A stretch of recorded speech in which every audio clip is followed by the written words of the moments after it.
Hi, Sean here at 51 Bravo Custom Knives here at the Great Lakes Rendezvous with a good buddy of mine, Ryan Brodbeck. We actually competed on Forged in Fire together, well, season 7, episode 2019. 2019, yep. So 5 years ago. That was a long time ago.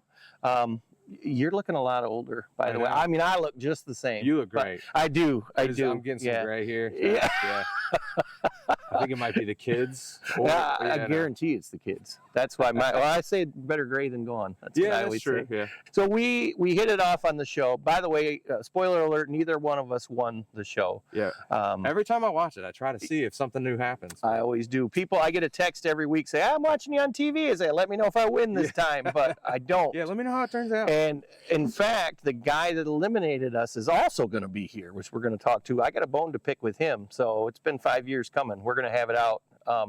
But anyway, Ryan is nice enough to come all the way up from Cincinnati and bring his grinders up here with us, which, by the way, there may or may not be 2 of them in my forge.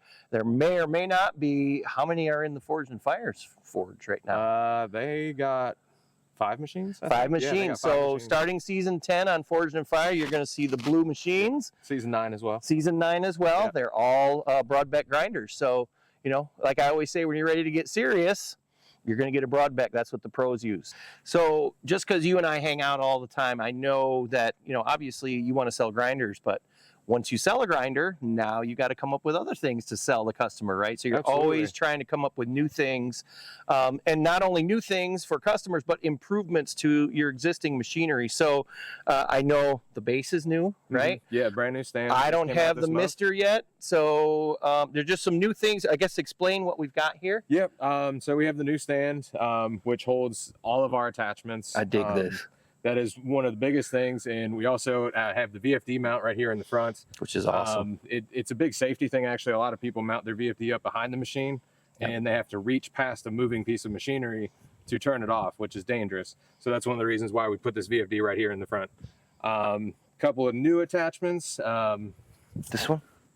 Yeah, the rotary attachment. We also are coming out with our thin wheels. These are great for all kinds of detail work.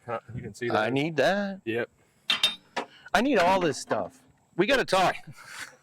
Can you take out the part where he hits me in the bag with the... You'll not get anything. That's awesome. That needs to stay in. Yep.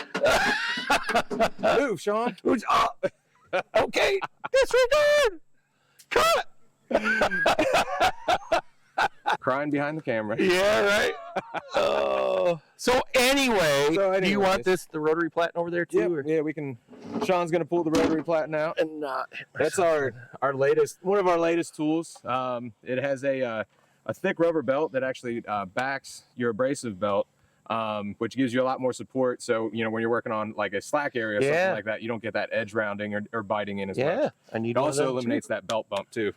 Awesome. Misting system, we came out with that last year, but it is one of the most used tools while I'm grinding. Keeps everything way cooler. You're not having to dip into a bucket as much, and you also reduce the chance of overheating your steel. See, one thing that I don't have, just because my machines are, I bought them a little bit a while back, but I don't have.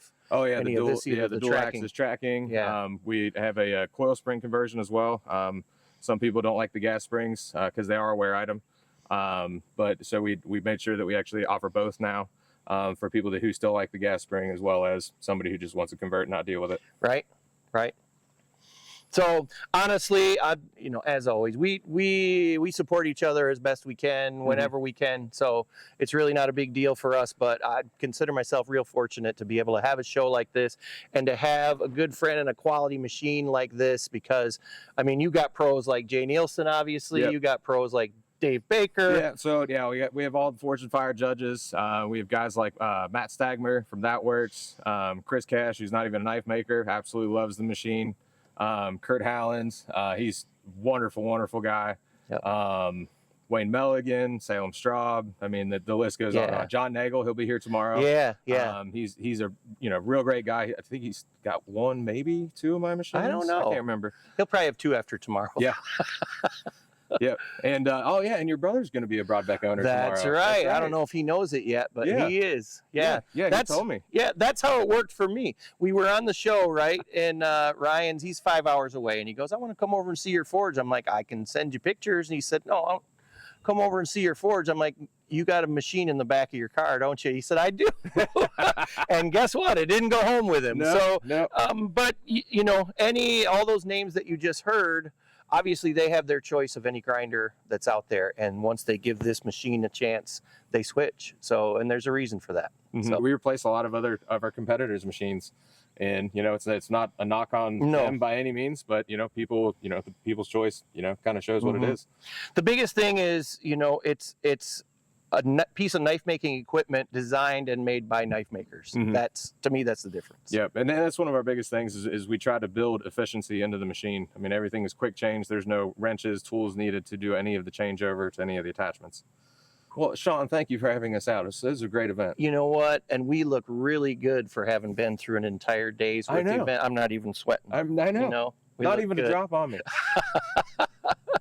No, I appreciate you guys coming, and I appreciate you letting all the people kind of run through it and do the demos with it. Yeah, that's one reason we love to do events like this. I mean, it's really nice, you know, these small, tight-knit events that you actually can really interact and converse with the public. And, you know, it was really great seeing everybody this weekend. Yeah, for sure. That's kind of why we do it. Hands-on for everybody. I'm trying to think of a witty saying to finish, but I really that's can't. The way the cookie crumbles. And that's right. So for Ryan with Brodbeck Ironworks, I'm Sean with 51 Bravo Custom Knives. See you at the next outing.